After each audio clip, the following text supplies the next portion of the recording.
Hello everybody, it's Nick here, back again with another documentary history video. Now, what is today's documentary history video?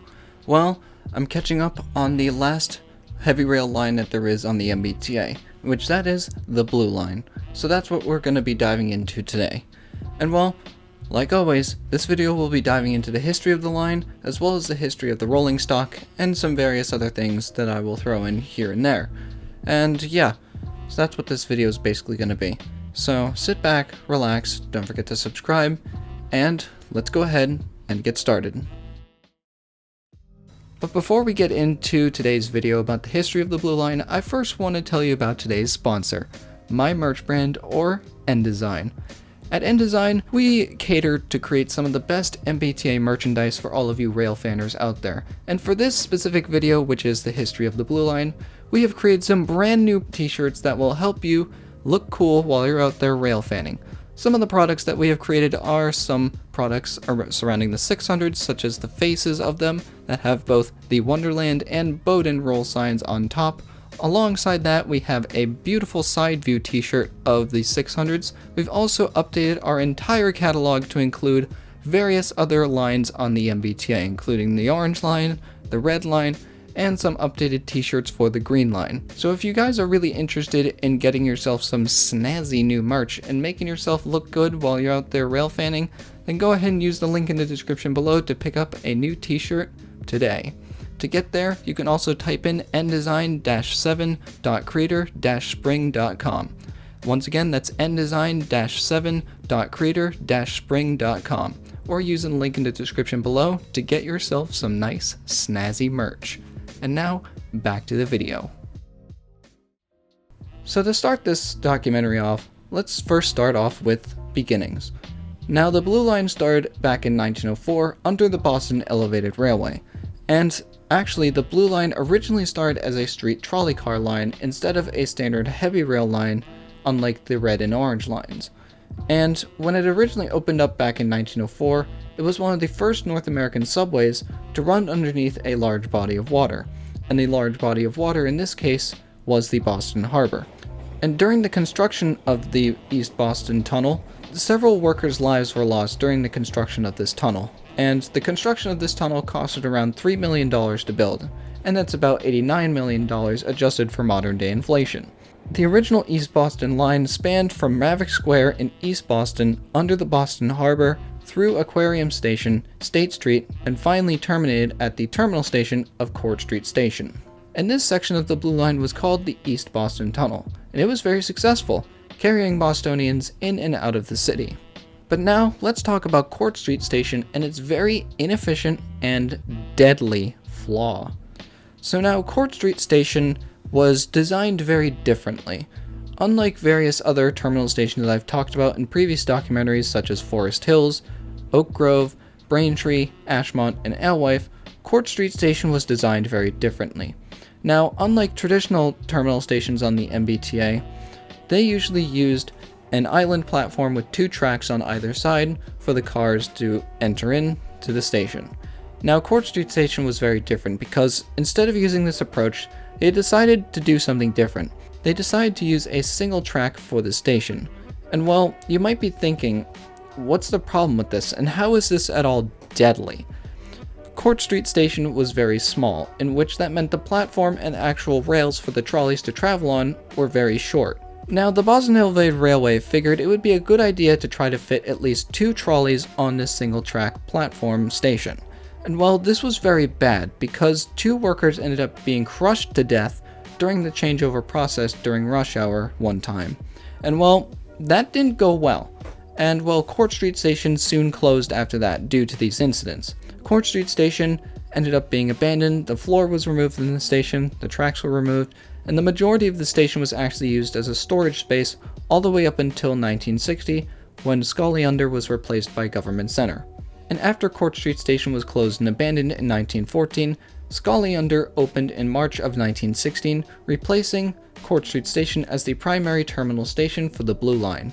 However, the Boston Elevated Railway wasn't done with the Blue Line just yet. Let's go to the Bowdoin expansion. In 1912, the Bowdoin expansion began development, with the Boston Elevated Railway opening it soon after.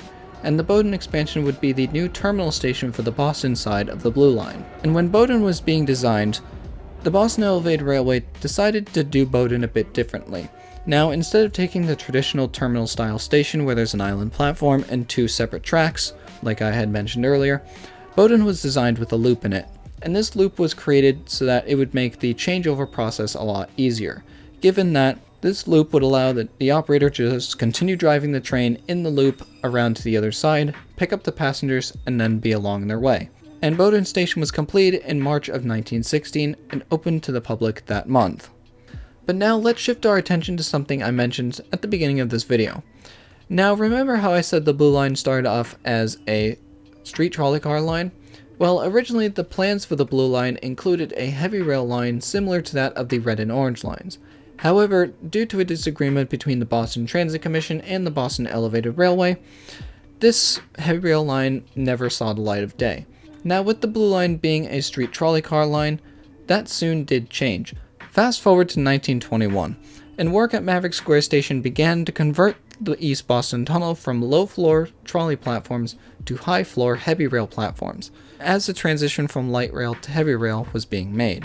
And over the next year, the Boston Transit Department Board approved for the downtown stations of the East Boston Tunnel to be converted from low-floor platforms to high-floor platforms, and those stations being Bowdoin, Scully Under, State Street, and Aquarium. However, Maverick Station was a bit different. The Maverick Square incline was replaced with Maverick Station, which provided cross-platform transfers between tunnel trains and surface streetcars. And over the following months, the East Boston Tunnel was converted to use high-floor platforms instead of the low-floor platforms, as the new high-floor rolling stock was being implemented onto the line. And this tightly staged changeover required over 1,400 men to complete the platform changes. And because of this sudden conversion, workmen had to use wooden platforms as a temporary solution while the concrete platforms were being poured. And this decision was made to prevent service disruptions during this construction/conversion. And over the following months, the rest of the concrete platforms would be poured and service would resume as normal. And actually, a small fun fact that I'm not really sure many people know about is that you can still kind of see the edge of the low-floor trolley platforms at State Street and Aquarium Station. If you look really closely into the pit of the tracks, towards the edge there, you can still see a little lip of concrete from the old low-floor trolley platforms. Figured I'd just point that out. But now let's shift our attention to the rolling stock that the Blue Line used after being converted to a heavy rail line. Now, unlike the Red and Orange lines, the Blue Line was a bit different because, well, rather than modifying the narrow tunnels that the Blue Line used to originally accommodate the street trolley cars, the Blue Line, or rather the Boston Elevated Railway, decided to order custom modified heavy rail cars for the Blue Line. These cars were very similar to that of the Red and Orange line, but they were actually significantly smaller compared to those cars.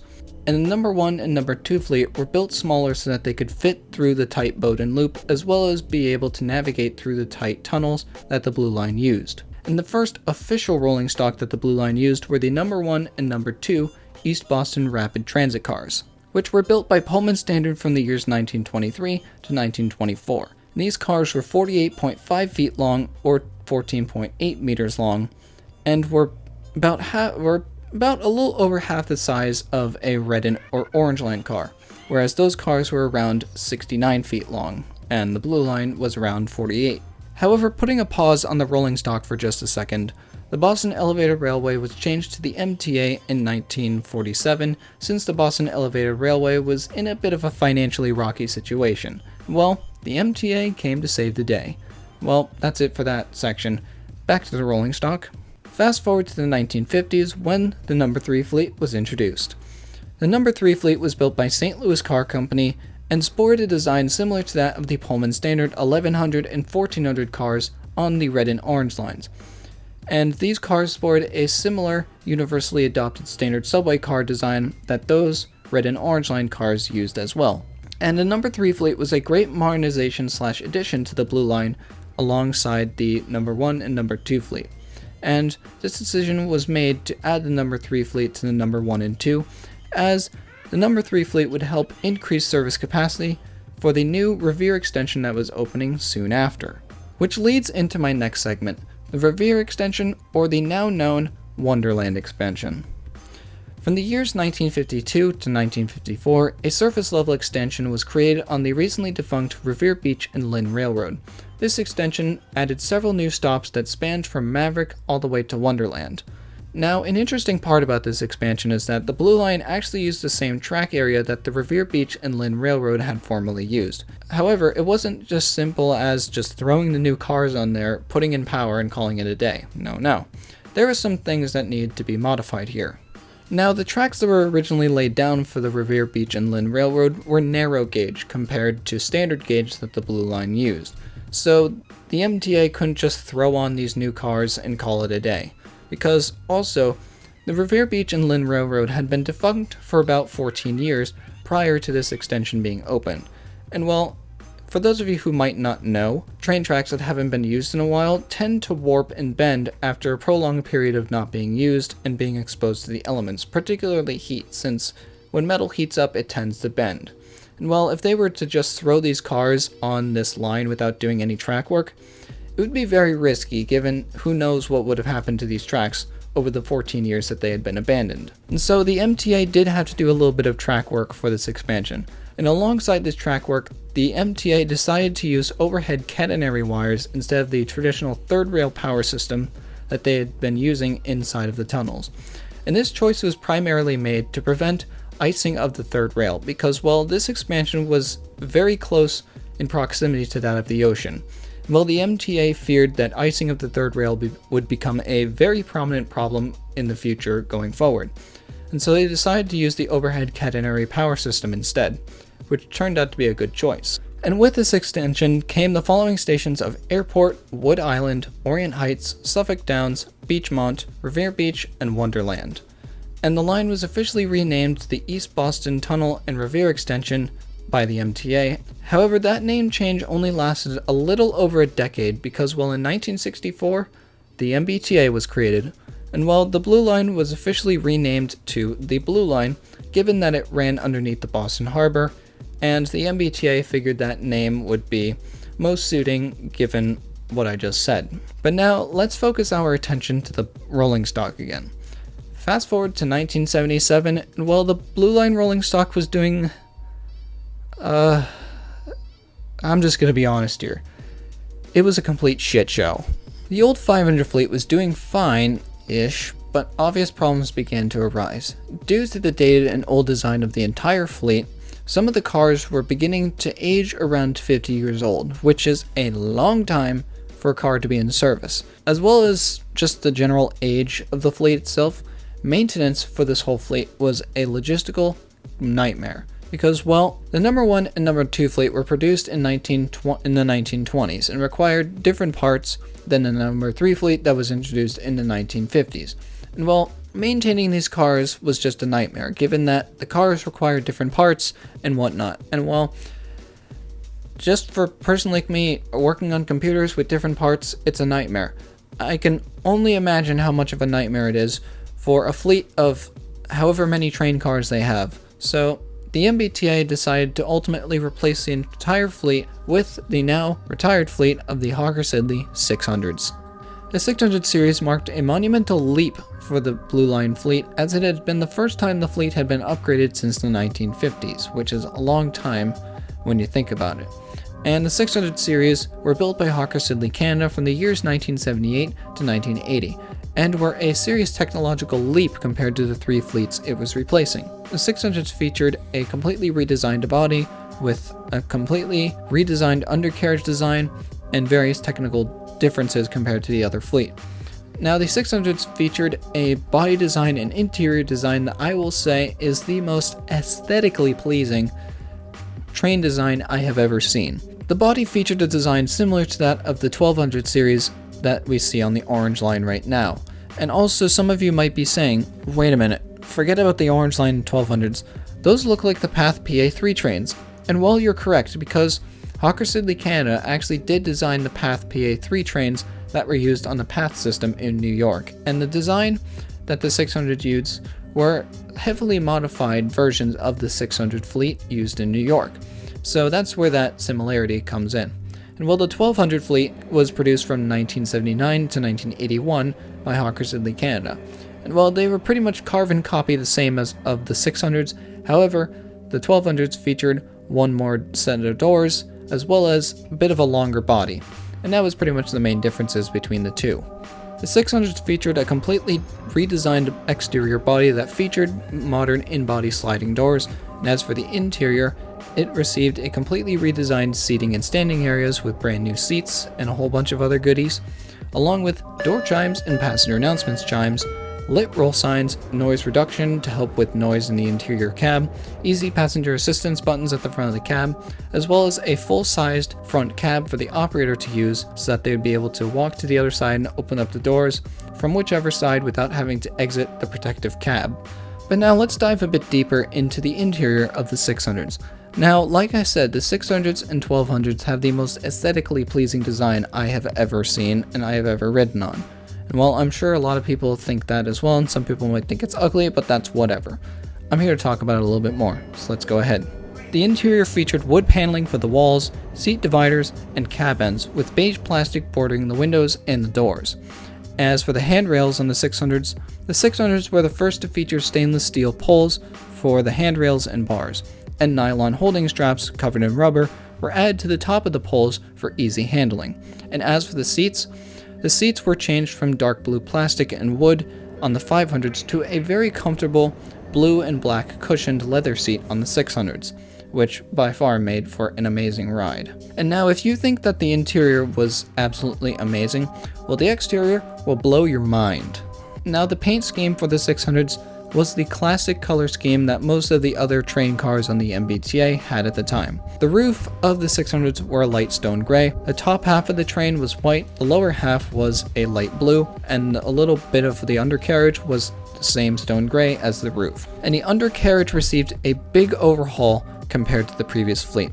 The train propulsion system got a brand new upgrade with an all-new traction motor design, electrical signaling design, as well as an air compression system.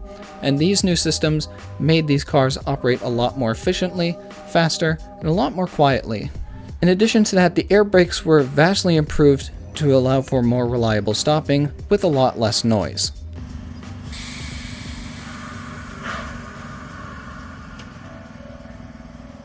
Now with the 600s on the line, the Blue Line was doing just fine all the way up until around the late 2000s, and I'll get to that later. Fast forward to the 1990s, and well, things started to get a bit rocky for the MBTA. If some of you are unaware, the ADA, or Americans with Disabilities Act, was passed in the year 1990, and this act was a civil rights law that prohibited discrimination based on a disability, whether it be in a public or private environment. And the MBTA had to abide by this law since they were a public transit company, and well, the word public includes everyone. And the MBTA had to do a lot of work at the time since they needed to make a lot of their stations accessible to all. The MBTA looked at the Blue Line and well, let's just say it wasn't too pretty. Most of the Blue Line stations were not accessible.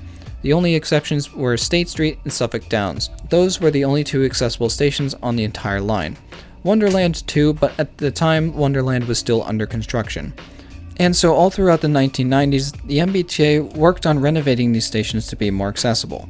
On June 4th of 1994, service stopped at Orient Heights to allow for the various renovations to occur without delay. And the MBTA completely rebuilt the stations of Wood Island and Beachmont, while Suffolk Downs, Revere Beach, and Wonderland were being renovated. Along with the station renovations to add accessibility to the line, the MBTA also decided they would renovate and add expandability to the line, switching all of the platforms at those stations from 4-car platforms to 6-car platforms. Noise reduction was also integrated into the stations that were located near houses in Revere. And all the renovated stations opened on June 26th of 1995, although Wood Island did not have any elevators, and those were added in the year 2000. Now you might be thinking, did the MBTA finish with the Blue Line modernization project here? Well, the answer is no. Aquarium Station was closed in the year 2000 for renovations that took way longer than expected, and the station opened back up in 2003. Airport was closed and relocated in June of 2004, and State Street received a massive renovation that lasted from November of 2004 all the way to May of 2011. And Maverick was also completely renovated in 2005, adding a 6-car platform as well as elevators to the station, and the station was completely finished in 2009. and Orient Heights was closed in 2013 for a complete reconstruction. And finally, Government Station was the last station that was renovated on the Blue Line. It was closed down in 2014 and opened back up in 2016. But one station still remained untouched. Oh, good old Bowdoin Station. Since it was designed around the loop, the platform couldn't really be modified as the tracks came close together at the end of the platform, making it almost impossible to renovate without completely re-engineering the entire station. And so Bowdoin is still inaccessible to this day. However, that didn't mean that nothing was going to be done about it. In 2019, the MBTA indicated that Bowdoin was a Tier 2 accessibility priority, pending the results of a conceptual design for possible redesign. And now, you would think that after the station renovations throughout the 1990s and early 2000s, the Blue Line would be running smooth, right? Well, you're wrong, because after the new millennium had rolled out, throughout the early 2000s, the Blue Line fleet was, suffering greatly.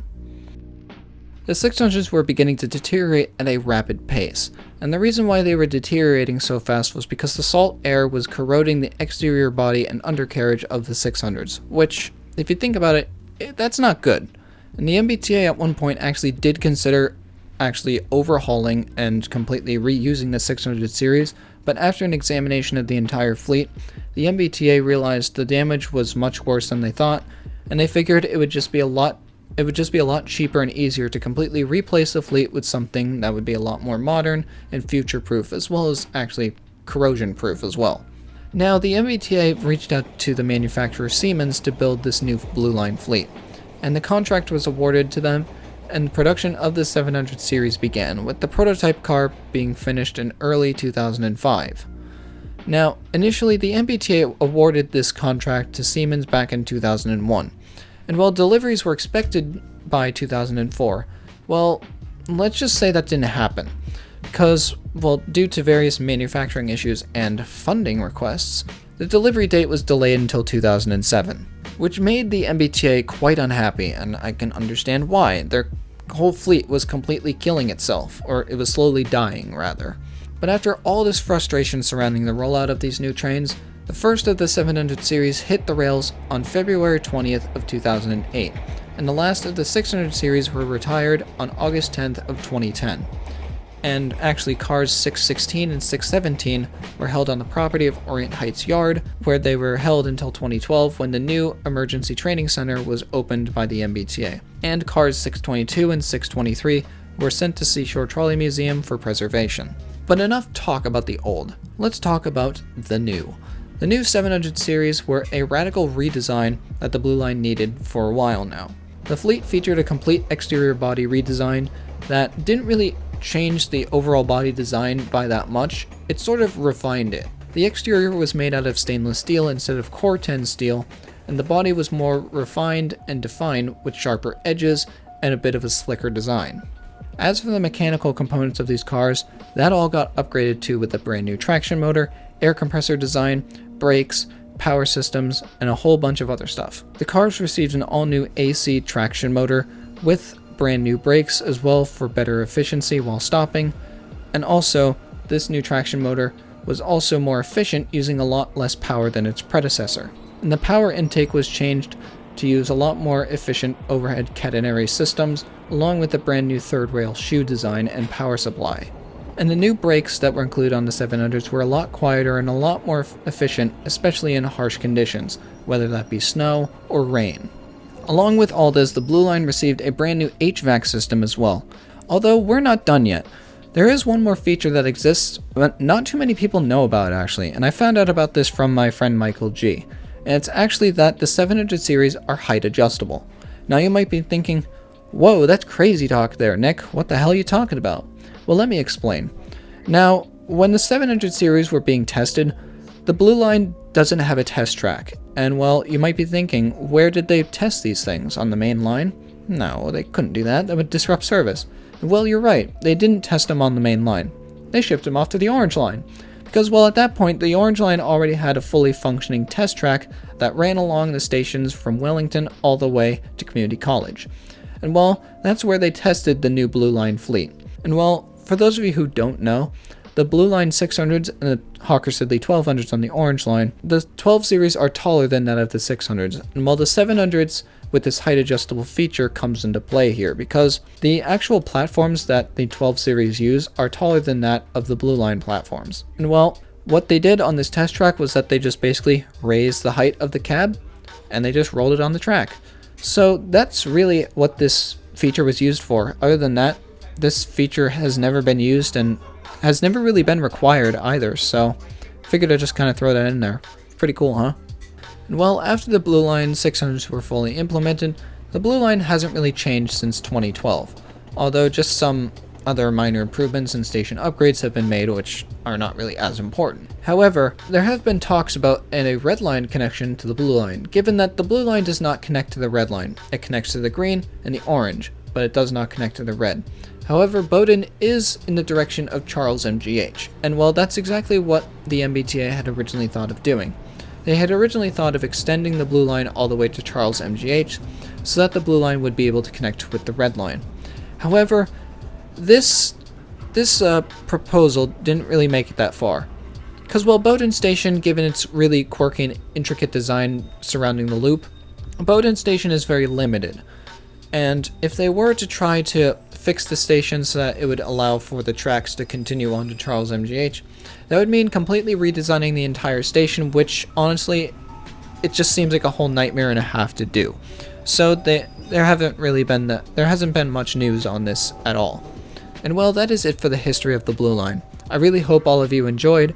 If you want to see more content like this from me, please leave me a like, leave a comment down below, and also, if I did miss anything in this video, please let me know down in the comments below. I do read the comments, I do respond, and I do keep a mental note of all of the things that you guys suggest.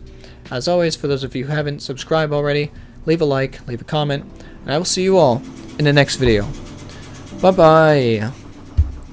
Why did they have to do laundry right fucking now?